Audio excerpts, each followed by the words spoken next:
Hi, I'm Jean Schumacher, founder of the Plant-Based Academy, where you can get the education, guidance, and support you need to be successful in a plant-based lifestyle. And I'm here with Dr. Neal Barnard, president of the Physicians Committee for Responsible Medicine, founder of the Barnard Medical Center in Washington, D.C., and he's got an incredible new book out called The Power Foods Diet.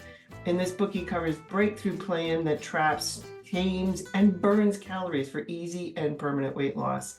I'm so glad you did this. Just saying. Thank you so much, Dr. Barnard, for taking the time to be with me here today. Well, it's great to be with you, Jean. Well, let's talk about these weight loss drugs. Over the years, they've been popular, often controversial, just saying, and a lot of them have been withdrawn from the market due to side effects. And you shared Jasmine's story in your book, and I feel like this is pretty much like every woman's story on this planet. Would you share it with us? Yeah, I think what you said is exactly right. What Jasmine went through is what a lot of people have gone through. She was really a kid when she was started gaining weight. And by the time she finished high school, she had 40 pounds she didn't want to have, and did what many people will do, which is you get the idea, well, I should stop eating, drastically cut down. And so she did that and did a variety of diets, and exactly what you'd expect to happen happened, which is that it was yo-yoing, and it was self-blame for any difficulties you had. And over the long run, kind of losing that battle and gaining more and more and more weight. And finally, she decided, that's it. I'm tired of dieting. I need a more strong solution. I'm going to take a weight loss drug. And you can understand why somebody would do that, because the weight loss drugs are hyped like crazy as the magic bullet. And so she started taking semaglutide, which is Wegovy. It's the drug marketed as Ozempic or Wegovy. Like many people, she had a little bit of a rough time with it. It causes a number of side effects. It makes you feel sick, nausea, diarrhea, vomiting. But she stuck with it and lost some weight. But the weight she lost was not like she had heard you were supposed to lose weight. This is supposed to be the silver bullet that returns you to your ideal body weight. That didn't happen for her. So eventually she thought, okay, why am I going? Oh, but plus it's expensive. So why am I going through all of this? So she quit it. And then the inevitable happened, which is that weight that you lose, it comes right back. So in other words, the Wegovy ends up being very much like any other weight loss approach, is that it's unsustainable over the long run for many people, maybe not for everybody, but for many people. And it just leaves you kind of stuck. So that's all the bad news. The good news is that she learned from a medical center that was focusing on nutrition that there is a way that is not starving and is not avoiding carbs, but focusing on healthy plant-based foods. And that's what she started to do. And suddenly the world opened up, which is there are foods that when you stop focusing on the carbs and that kind of thing, when you bring these into your routine, the weight loss becomes so much easier. And when you get rid of the foods that are fatty, junky, animal-based foods, the whole issue is in just a different domain. And she found she could lose weight and really had final success. Now, there are many people who've been through both of these parts. The bad part of diet, drugs that don't work, and the good part of finding out that there are foods that really can help. And so our goal is to help people to, like Jasmine, to realize that that's something that's within reach. Yeah, exactly. It's something that people can do. And what, all the side effects are good ones. You don't get nauseated and diarrhea. You get lower cholesterol. You get better energy, better digestion, all these kinds of things. It's a miracle. Well, all the things that you have talked about for so long. Yes. Well, let's talk about some of the drugs that have been used for weight loss in the past. Because I think back to my college days, and every other woman, I've been battling this for my whole life, and college, I found amphetamines, and I was like, oh my God, I have zero appetite. I don't want to eat. This is great. And I thought if I could just get my appetite under control, and then I could lose some weight, I could get on this, better whatever, life would be great. And yeah, but no. Talk about the issues of amphetamines. Well, these are sort of the original weight loss drug because they do kill appetite. They really do. They can also kill you, unfortunately. Amphetamines Well, I should say amphetamines do have a legitimate purpose. They're used for attention deficit hyperactivity disorder, and they work, but their abuse potential is huge.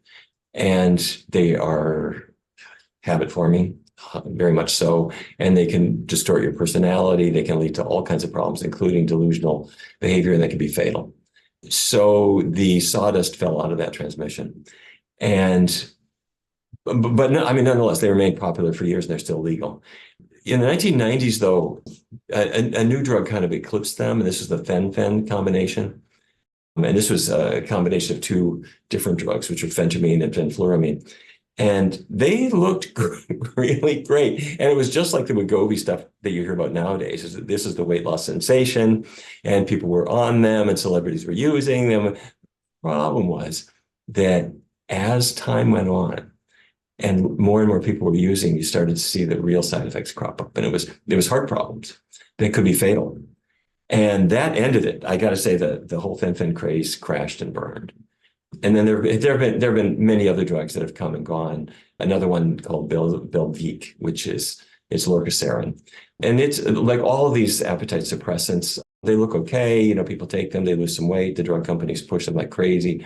In this case, the issue was different. It appears to be carcinogenic, or which is to say that in users, we started to see cancer cases come up, and it was pulled off the market a few years ago. So then comes Wegovy and Ozempic, and they're kind of the latest here. And we're seeing the same kind of thing, that there's a lot of cheerleading for them. And frankly, their safety profile does seem to be better than the other drugs, and the benefits of them perhaps greater. So that's where the debate comes in, is should you take them or should you not? Yeah, and that's the thing, and most people don't realize this. And I think I grew up thinking that there was a pill and it was going to fix my problem and move on, and life is going to be good. Yeah, but every time you take a drug, it will have an impact on you in some way in your body. Your body has to deal with it. And so, yeah, you did mention a non-prescription drug that blocks the absorption of fat from the digestive tract. And I'm like, oh, I can't think about what this does to your digestive tract. How does that work? And what are the health risks? Well, you're probably talking about orlistat, where you eat French fries and you can't absorb the grease from them. And so if you don't absorb the grease, you're not going to store those fat calories. That's a great thing. The problem is, to tell you the truth, the main thing that patients complain about is that the fat is now, it's like having Vaseline in your digestive tract, just going down and leaking out. And, it's not a pleasant drug, and not a very popular one. Yuck. Oh my God. Exactly. All right. Let's talk about the big elephants in the room right now, the Ozempic, Wegovy, their impact on you. I mean, what are the costs? Because I've heard it's like crazy. And then is it covered in by insurance? What are the side effects? Talk to us about how this works. Yeah, it started out as Ozempic. It's made by Novo Nordisk. And Ozempic was a diabetes drug. And it caused, in addition to lowering blood sugar, it also caused weight loss. That was impressive. It was rebranded as Wegovy. It's the same drug at a slightly different dose. Ozempic for diabetes, Wegovy for weight loss. But it's the same drug, semaglutide. So what happens is it causes weight loss for most people. They do lose weight, but there are several problems with it. As I was talking about with Jasmine, a lot of people feel sick with it. And for some, they get over it. For some, it's relatively mild. For others, it's an absolute deal breaker, because you just are not well. And you're nauseated, you're vomiting, you've got diarrhea, your digestive tract is not your own. This is a drug effect. And so let's say you get past that. The big issue, the big complaint that we have is that people plateau. Is they'll maybe 10 or 15% of people really don't lose weight much at all. They think, where's the hype? It's just not happening. For the remaining roughly 85% of people, they do lose weight, but it stops. So you'll hit a plateau, and you'll say, well, I'm definitely slimmer than I was. I'm not where I want to be, but I made progress. So then the patient says to the doctor, let's increase the dose, because I need a little more oomph with this so that I can really continue to lose weight. And the doctor will say, well, no, stop. You're at the maximum dose. And the patient says, well, but I'm not at where I wanted to be. And the doctor says, well, that's all I got. And in fact, in some cases, people are a little bit worse off with this, because their appetite is suppressed with it. And they have sort of a little window of how much you can eat. And instead of it being the healthy foods that will sustain weight loss, if you know that your appetite is not very big, sometimes people save the appetite they have for unhealthy treats. So I'm going to have my favorite donut or my burger, and it's not guiding you toward healthy foods. So at some point, the patient says, well, forget it. And in research studies, probably more than 2/3 of people are off that they quit within 2 years, about half within a year, something like that. And then the weight all comes right back. And the big issue we haven't talked about is cost. They're pricey. The retail cost right now in the US is about $15,600 a year. That's one person, 1 year. And for the patient who is plateaued, that gets really annoying because you're not seeing any more benefit. And you're paying protection money to Novo Nordisk year after year after year, because if you stop paying, you get the weight regain. And it becomes really unsatisfactory for many people. I could buy a lot of groceries for that. Oh my goodness sakes. I mean, we've calculated, you could see a registered dietitian every week for a year. You could have a gym membership for $80 a month. You could buy groceries, about $500 a month of groceries, and you'd still have money left over for vacation mad money for that $15,600 a year. And by the way, it's not covered by most insurances. There is some coverage for certain situations, but by and large, it's not. But whether it's covered or not, the cost is so high that, let's say it's covered by insurance. There's an organization called Prime Therapeutics that's affiliated with Blue Cross Blue Shield. And they looked at what would happen if in your insurance group, it's covered. If 1% of the people, 1% of the people in your insurance group take Wegovy at that price, everybody else's premiums to cover it go up by $14.50 per month. So let's say 2% of your insured people take it. That means your monthly insurance premium goes up $29 a month. Multiply times 12, that's the yearly cost. What if 5% or whatever? Or what if everybody who was obese started taking these drugs? That would be $1.5 trillion a year. So anyhow, obviously they're not all going to do that. But the point being that this is not a sustainable solution. Now, what will probably happen over time is that Novo Nordisk will bring the price down, but it's never going to get to the point where this can be a population solution. Well, wasn't there a French study done on this? Yeah, well, French researchers, the one you might be thinking of is where they looked at the GLP-1 receptor agonists as a group. And they found probably the most worrisome finding yet, because we've already been looking at nausea, vomiting, gallbladder disease problem is common, GERD is common, but their issue was thyroid cancer. And the increase was 58% in thyroid cancer rates in users. Now, I think we have to kind of withhold judgment here. That study was worrisome. It hasn't been disproven. But what is going to happen with this, like every other drug, is it will declare itself, not within the first year or 2 years or 3 years or 4 years, but you'll start to see the real effects that it has in the years to come. Well, why are these drugs so expensive? I mean, it can't be cost that much to make. Oh, no, it doesn't cost anything like that to make. The drug company will say, well, we had to pay for the research to develop it. It costs a little bit to make and distribute. The truth is, what they are paying for is marketing. And they pay, Novo Nordisk in particular, pays a lot to market these drugs. And that's what you're paying for. You can look on there's a government website that will show you their expenditures. And just the payments from Novo Nordisk to American physicians is about $27 million per year, which, yes, you are paying for that if you pick up this prescription. Now, by the way, Gene, I have to say, it is illegal to pay a doctor to prescribe a drug. You can't do that. And you just can't. But what you can do is you can pay a doctor to hold a hospital symposium on weight loss drugs, or a grand rounds presentation to your medical society, or something like that. And that's what they do. And you think, well, wait a minute, you're buying loyalty, and you are, I'm sorry to say. The other thing that Novo Nordisk does is they pay politicians. And they're a Scandinavian company, but they pay American politicians. They pay right into their campaign funds.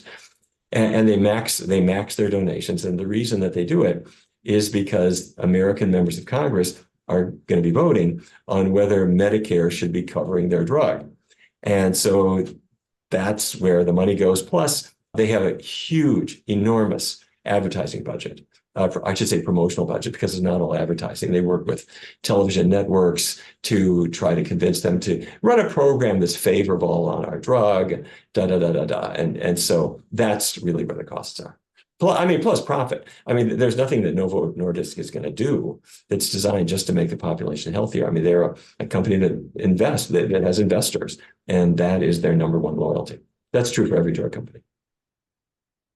Well, I have to say, just on that comment that you made about paying for programs, there was one of my favorite shows, I have to say, is 60 Minutes. And I always had a tremendous respect for them and their research and what they do when they investigate. And I've been a longtime fan of the show. But in January of 2023, there was a story about Wegovy. Leslie Stahl interviewed 2 medical experts who praised the drug. Talk to us about that and what you found out. I saw the same episode. It was New Year's Day of 2023, and this show came on, and it just exactly what you're saying. People trust CBS's program. They trust CBS in general, for good reason, because these are professional journalists, and 60 Minutes has done a lot of work over time and done a lot of exposés.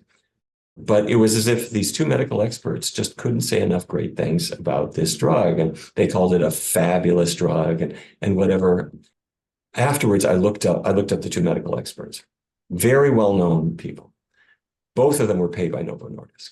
And you can look up the numbers, and you add it up. They collectively took home about $100,000, not just from that episode, but over time for all the promotion or events that they have done to benefit this drug company and from other drug companies too. And the episode had nobody else. It didn't have any other expert who wasn't paid by Novo Nordisk. So we, the Physicians Committee, registered a complaint with the federal government, because it's okay to have a news program. It is okay to have an advertisement, but you have to say, now a word from our sponsor. This is an advertisement. You have to make it clear. They did not do that. They hinted that it was a news program. It was sponsored. Oh, I forgot to tell you, Novo Nordisk also paid CBS.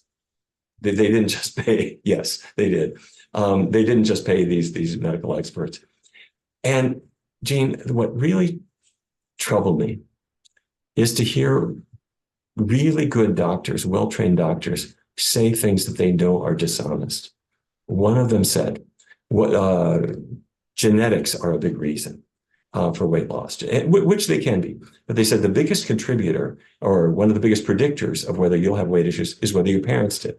And she wanted you to believe that you've got a defect in your genes that you've inherited from your parents, and to ignore the fact that we also inherit recipes from our parents, and we inherit ways of eating that can be changed. So what they're doing is they're trying to create a negative that there's, in the same way as old-fashioned diets would make you feel like, well, there's something wrong with you if you can't do it.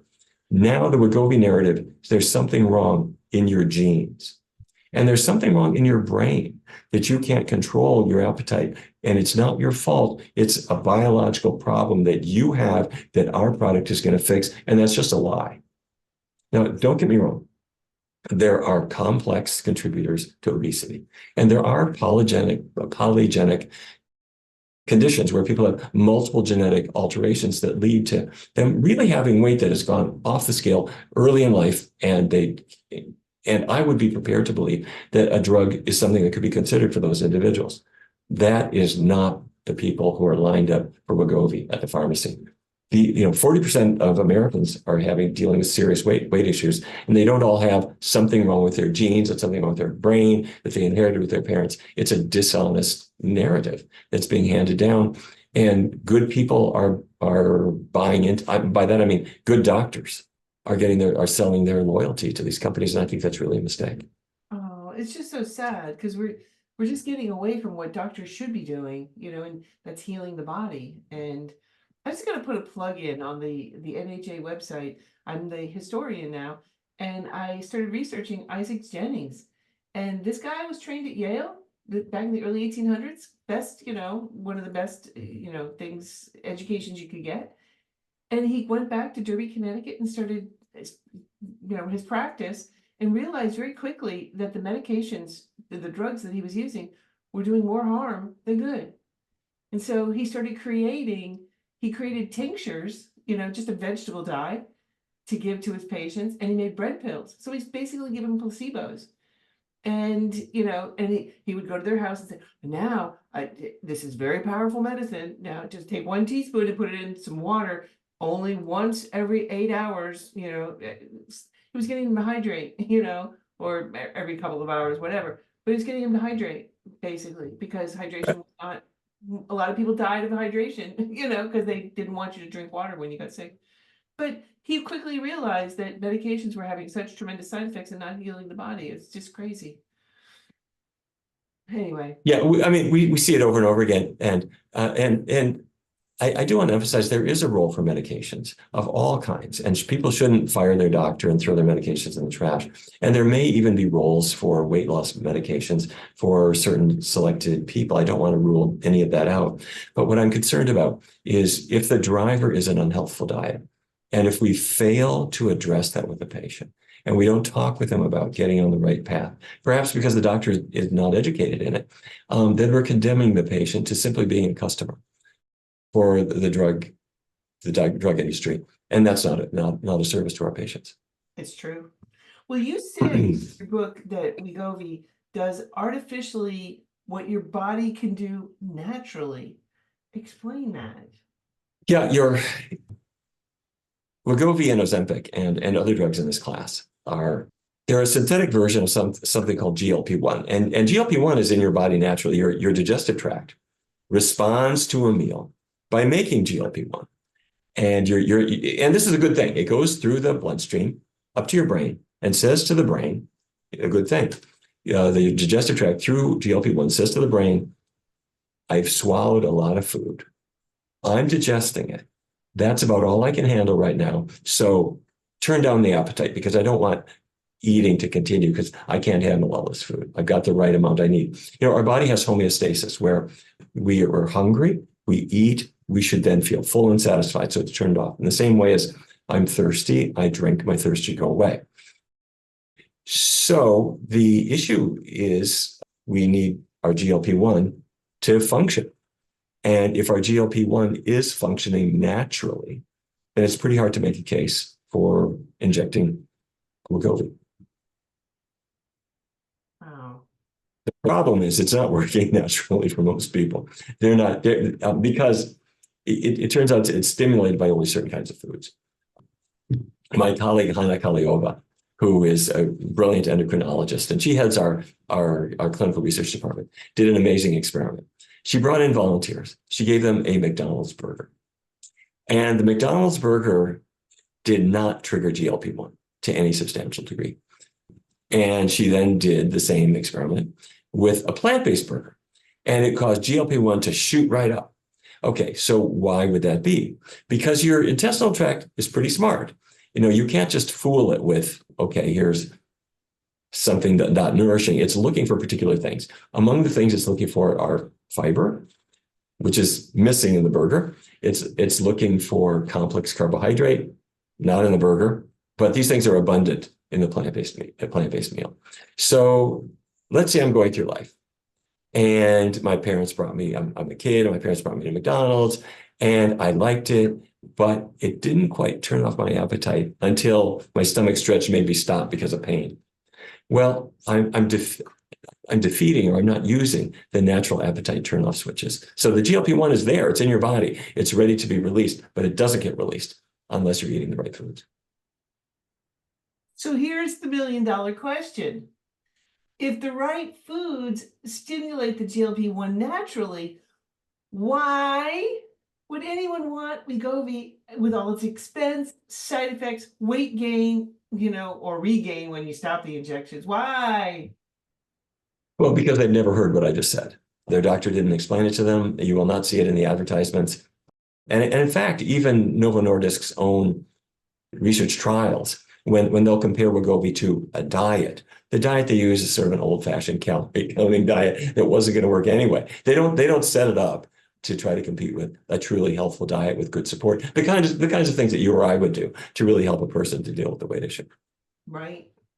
And their doctor's not going to explain it to them because the doctor hasn't heard of it. The doctor thinks that GLP-1 is coming in an injectable. They don't know that your body makes it, or they may not know. I mean, some do. Some endocrinologists may know, but most rank and file doctors who are asked for a prescription for their patient don't know how the system works, unfortunately. Well, let's talk about those doctors and their medical training, because I had to switch insurances. I swear insurance is going to be the death of us all. Anyway, I digress. Because my insurance kept poking me, you have to get a general primary care person, whatever. Poke, poke, poke. Finally, I'm like, okay, because they're like, we're going to withdraw your insurance and whatever. Okay. So I got a primary care, and I went to meet her, okay, for the first time. And I'm used to plant-based dogs, so this was like, wow, this is a whole new experience for me for a long time. And so she basically ordered, she listened to my heart, made sure it was still beating, lined my lungs, I was breathing, and took my height and weight. That was my comprehensive medical exam. Okay. Then we discussed blood work, and she's like, yeah, let's do that. And I haven't had a good blood work panel done for a while because of COVID, blah, blah, blah, moving and whatever. I'm like, okay. But I said, I'd like to have my TMAO checked. I'd like to have the EPS, DPA, DHA, the arachidonic acid, that ratio, the EPA ratio. She just looked at me like, what? Like deer in the headlights. Like she had she's like, what is TMAO? And I'm like, I didn't know what to say. Okay. And then when my blood work came back, my B12 was a little bit low. And she said, well, just, take a supplement. And I said, okay, so which camp are you in? Are you methylcobalamin or cyanocobalamin? Which camp are you in? And she's like, what? I don't know what you're talking about. I'm like, okay, thanks. And I get it because I'm like trained, but I've been researching this and learning this, but I think about the average person who doesn't understand about these things and how it works. And, when it comes to nutrition, you've got doctors who are either giving bad advice, no advice, or have no idea. Like this woman was completely like deer in the headlights and had no idea what I was talking about. And I was just like, shouldn't they have training in the fuel that runs this high performance vehicle? They should. And that medical students enroll good intentions and they do the best they can to be good students. And they get their MD degree after 4 years later with nutrition not really having received much emphasis at all. And when it does, they heard a story about scurvy in the 1700s, but they didn't really hear much of anything about how to deal with hypertension or obesity or high cholesterol levels or other kinds of, or for that matter, scurvy. They really don't know how to deal with these things very well. And so not only are they not very well trained, they also tend not to keep up with things. So TMAO is something that a lot of us didn't know much about, a generation ago. And many of these things have come in and doctors have to want to keep up and to understand how foods can hurt and how foods can help. That said, doctors are quick to jump on the latest pill. They learn about it and they start to prescribe it. Why? Because industry makes sure that it's front and center through marketing, through advertising, through sponsorships of grand rounds and sponsorships of medical meetings. And so these companies spend billions and billions of dollars on advertisements, which is really unfortunate. The other thing I have to say, I'm not sure if this is quite fair, but a lot of doctors feel that to be a doctor is to do things that are a little macho. I'm talking about surgery or prescribing a drug. And if I'm just going to tell you how to make a healthier muffin, that's not why I went to medical school. Doctors don't want to get involved in something that seems rather soft, like nutrition. Now, luckily, because that's what we're now realizing is the most important part of medical care for a great many patients is understanding the foods that not only are going to be the solution, but might actually be the fundamental drivers of the condition in the first place. Now that the science has become clear on this, a great many doctors really are embracing this message, and they are showing up at our conference, the International Conference on Nutrition and Medicine, or they're going to the American College of Lifestyle Medicine or other places, the Plant Nutrition Project and others, and they are learning about these foods, how foods work, and I have to say, it's a terrific thing now. I'm glad to see more, but clearly we still have more work to do. Wow. Yeah, we sure do. Our work is not finished. No, not yeah. And I just feel bad for the average person that's going, that is, to their doctor and they're not getting the right. Anyway, I just feel bad because, well, you can't hide this information anymore with the internet. So you just gotta. I got to tell you a quick story. Last week I was at the Mayo Clinic in Rochester, Minnesota, and I was giving a lecture on diabetes. And it was about vascular injuries and diabetes and wound healing. And the crowd was really quite taken with what nutrition can do. The nutrition is very supportive, not only for preventing these conditions, but also as part of the healing process.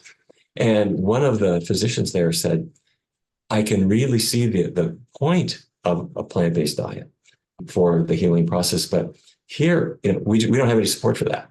I mean, we don't have a dietitian who knows about this stuff. We're just not set up for it. I thought, wait a sec. This is the Mayo Clinic. This is the best healthcare facility probably on the planet. And if we're not set up for it, and by the way, I don't mean to put my friends at the Mayo down at all. It really is top.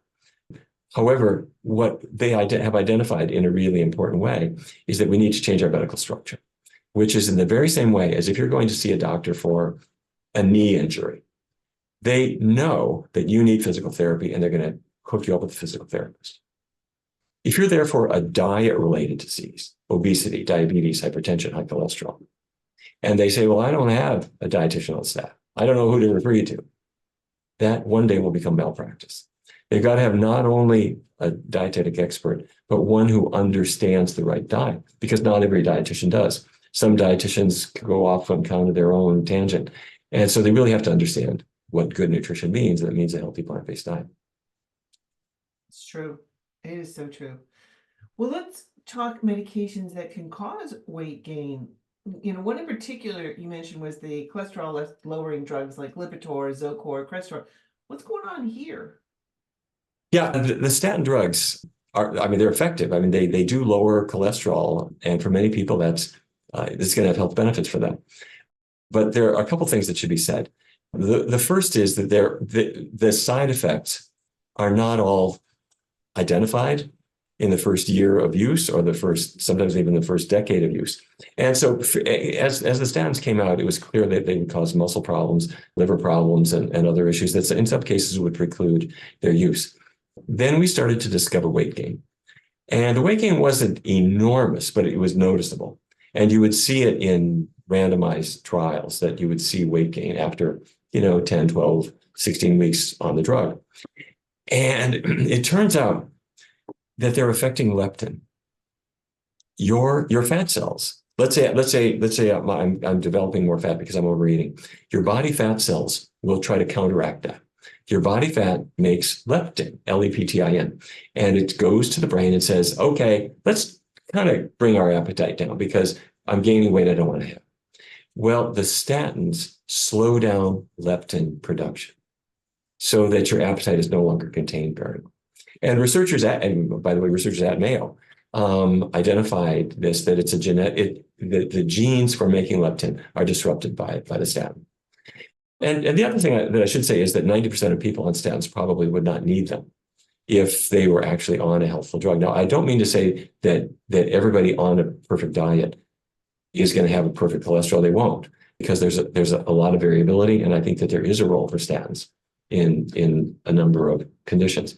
But the vast majority of people, when they get away from cheese pizza and burgers and chicken wings, their cholesterol levels are going to come down substantially, and their physician is not going to prescribe a statin for them. Wow. Let's talk diabetes. And because I've just seen a huge increase with so many people I know are diabetic now. And first of all, I just want to give a shout out to you and your book, Reversing Diabetes, because like you've done an amazing job helping so many people to reverse type 2 diabetes, with your programs. But according to the CDC, in the last 20 years, the number of adults diagnosed with diabetes has more than doubled in the American population. As they've aged, they become more overweight and obese. And you mentioned insulin, and you need to take that to deal with your diabetes, but causes weight gain. Like this is like a vicious cycle. So talk to us the UK perspective study. Talk about that study as well as your own studies and share the results. Sure. Well, that study and a number of others have looked to see what should I do with insulin. Now, insulin is made in the pancreas, goes to the surface of the muscle and liver cells, and it acts like a key to let glucose inside. And in type 1 diabetes, the insulin's gone. Your pancreas isn't making it. You need to inject it. In type 2 diabetes, your body is still making it, but the cells are not responsive to it. And so people start off with oral drugs, but sooner or later, many start insulin injections. And here's the problem that you're hinting at. Researchers have looked at, if I use a little bit of insulin, what if I use more insulin? And with a little extra insulin, I'm going to make sure I have tight control.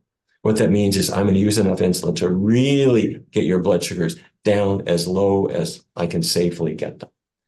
And the question is, well, will that reduce the adverse effects of having diabetes? Maybe, maybe not. But what you see is weight gain, and significant weight gain from that. And that shouldn't be a surprise, because what's insulin's job? Insulin's job is to take sugar out of the blood, pack it in the cells, and you see weight gain with it that becomes quite significant. That's the bad news. The good news is that when people change their diets to a low-fat plant-based diet, and NIH funded us to do this 21 years ago, we found that not only do people lose weight and their blood sugars come down, but 3/4 of people on insulin for type 2 diabetes will need to reduce their dose or stop it within the first 22 weeks of the study, because their cells are becoming more insulin responsive. So the beauty of that is that when you don't need insulin or don't need so much, then weight loss becomes so much easier. If you're needing more and more insulin, then weight loss becomes harder. So people should not cancel their doctor's appointment. They shouldn't throw their insulin in the trash, but we should do everything we can to get our diet back on track so that maybe I won't need so many drugs. Maybe none at all. Maybe my diagnosis could even be erased. I know. It's so crazy. Anyway, thank you so much, Dr. Barnard, for your time, your amazing research, your insights, and incredible knowledge. And I look forward to connecting with you to learn more about the power of foods and your weight loss. You can find these interviews as well as others on my YouTube channel, Jean Schumacher, Simply Plant Based. And we've got the other series from Dr. Barnard's books, Your Body in Balance, which is about your thyroid, The Power Food for the Brain, which is about Alzheimer's and memory loss, and then The Cheese Trap. Oh, that was a good one. And in the last part 5 of this series, we're going to discuss power foods for weight loss to keep and get you healthy, and putting that power to work, incorporating these foods to replace the unhealthy ones that you're currently eating. So stay tuned. Thank you, Jean.